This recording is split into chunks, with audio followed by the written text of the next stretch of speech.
இயேசுவின் ஜெயம். Praise the Lord my dear brothers and sisters. இந்த நாள்லையும் ஆவியானவர் உணர்த்தின காரியம், நமக்கு பாடுகள் உண்டா?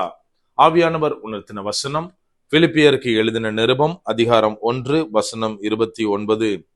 ஏனெனில் கிறிஸ்துவனிடத்தில் விசுவாசிக்கிறதற்கு மாத்திரமல்ல, அவர் நிமித்தமாக பாடுபடுகிறதற்கும் உங்களுக்கு அருளப்பட்டிருக்கிறது. For unto you it is given in the behalf of Christ, not only to believe on him, but also to suffer for his sake. Philippians chapter 1 verse 29. என கண்மானவர்களே, இந்த இடத்திலே அப்போஸ்தலனாகிய பவுல் சொல்லுகிறார், இயேசு கிறிஸ்துவை விசுவாசிக்கிறதுக்கு மாத்திரம் அடையாது, மாறாக அவர் நிமித்தமாக துன்பப்படுவதற்கும் பாடுகள் படுவதற்கும் உங்களுக்கு நியமிக்கப்பட்டிருக்கிறது அப்படின்னு இந்த இடத்துல தெளிவாக எழுதுகிறார். கிறிஸ்தவ ஜனங்களாகிய நாம், கிறிஸ்துவனுடைய பிள்ளைகளாய் இருக்கிற நாம், நமக்கு பாடுகள் உண்டு என்று நினைக்கிறோமா? நம்ம கொஞ்சம் யோசிக்கணும். அதாவது இன்னைக்கு ஓல்டேஜ் ஹோம்ஸுக்கு நம்ம போய் பார்த்தோம் அப்படின்னா, முதியோர் இல்லத்தை நம்ம விசிட் பண்ணனா, அங்க இருக்கிற மேக்சிமம் பீப்புள் சொல்ற காரியம் என்ன தெரியுமா? எங்க பிள்ளைங்க எங்களை பார்க்கல, நாங்க நல்லா தான் இருந்தோம், எங்களுக்கு இத்தனை பிள்ளைங்க இருக்காங்க, இத்தனை ஆம்பளை பிள்ளைங்க இருக்காங்க, பொம்பளை பிள்ளைங்க இத்தனை இருக்காங்க, ஆனாலும் யாரும் எங்களை பார்க்கல, அனாதை மாதிரி இங்க உட்கார்ந்து இருக்கோம் அப்படின்னு தான் சொல்லுவாங்க. நம்ம கொஞ்சம் யோசித்து பார்க்கணும். இன்னைக்கு பிள்ளைகளுக்கு என்ன தேவை அப்படின்னா, பெற்றோருடைய சொத்து தேவை, அவங்களுடைய ஆஸ்தி, அவங்க சம்பாதிச்ச எல்லாம் தேவை. ஆனால் அவங்கள வச்சு பாதுகாக்க முடியாது. ஏன் அப்படின்னா, வயசானதுக்கு அப்புறம் கடைசி காலத்துல அவங்களுக்கு அவங்க வேலையை செய்ய முடியாது, பாடுகள் நம்ம தலையில விழுந்துரும் அப்படின்ற எண்ணத்தினால. என கண்மானவர்களே, இந்த இடத்துல அப்போஸ்தலனாகிய பவுல் சொல்லுகிறார், ஏதோ கிறிஸ்துவனிடத்திலிருந்து நீங்க விசுவாசித்து எனக்கு இது வேணும் அது வேணும், நான் இப்படி இருக்கணும், நான் இந்த மாதிரி ஊழியம் செய்யணும், இப்படி பண்றதுக்கு மாத்திரம் கிடையாது, மாறாக அவர் நிமித்தமாக பாடுகள் படுகிறதும் உங்களுக்கு தரப்பட்டிருக்கிறது அப்படின்னு தெளிவாக எழுதியிருக்கிறார்.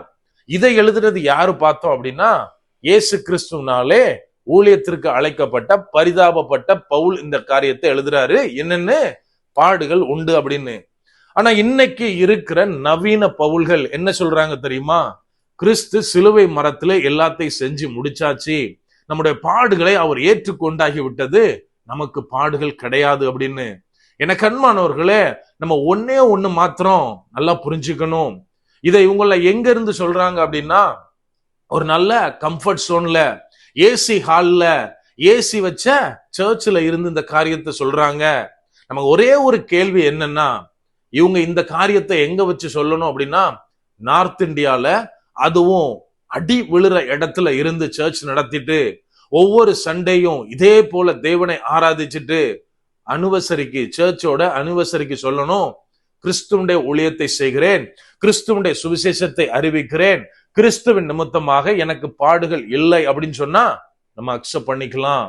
என கண்மானவர்களே, இன்னைக்கு நம்ம அநேகர் என்ன நினைக்கிறோம், இயேசு கிறிஸ்து அப்படின்னாலே நம்ம ஆசீர்வாதம் தான், அவர் என்னை ஆசீர்வதிப்பார், அவர் என்னை அழைத்திருக்கிறார், எனக்கு வாக்குத்தத்தம் இருக்கிறது, இதன் மூலமாக அவர் என்னை நடத்துவார் அப்படின்னு.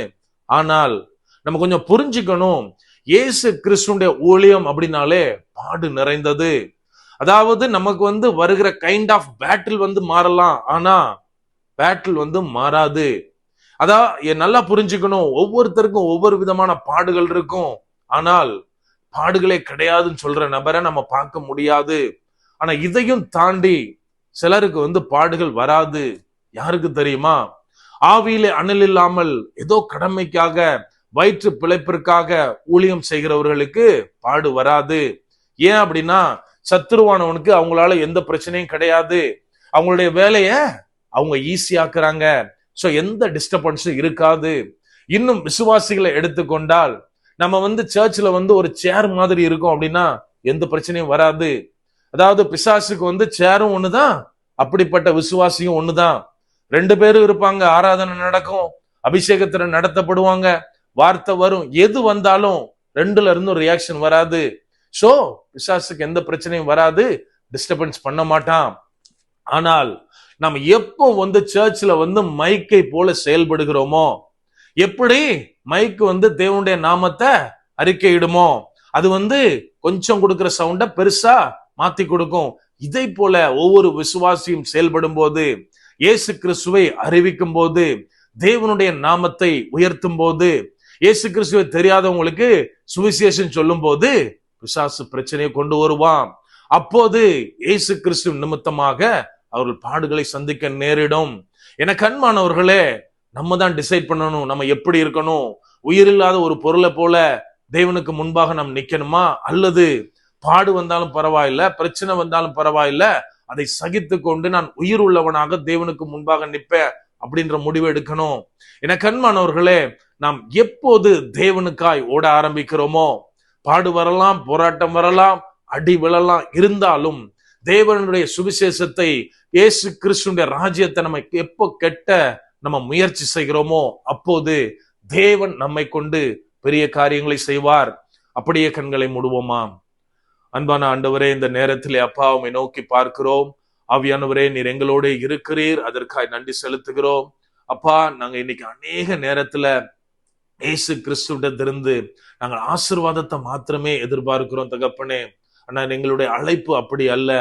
அப்பா, நீங்க சொல்லியிருக்கீங்க தகப்பனே, உலகம் எங்கும் போய் நற்செய்தி அறிவிக்கணும்னு, உமது சுவிசேஷத்தை ஒவ்வொருத்தருக்கும் சொல்லணும்னு.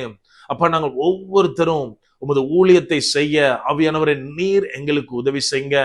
அப்பா, எங்களுக்கு போராட்டம் உண்டு தகப்பனே, ஆனாலும் அதை நீர் எங்களை மேற்கொள்ள செய்வீர், அதை விசுவாசிக்கிறோம். உமது பாதுகாப்பு எங்களோடு இருக்குப்பா, அதை விசுவாசிக்கிறோம் தகப்பனே. முற்றிலுமா எங்களை தாழ்த்தி ஒப்பு கொடுக்கிறோம். பலப்படுத்தி ஆசீர்வதிங்க. மீட்பர் இயேசுவின் மூலம் ஜெபிக்கிறோம். ஜெபம் கேளும் எங்கள் நல்ல பிதாவே. ஆமென். God bless.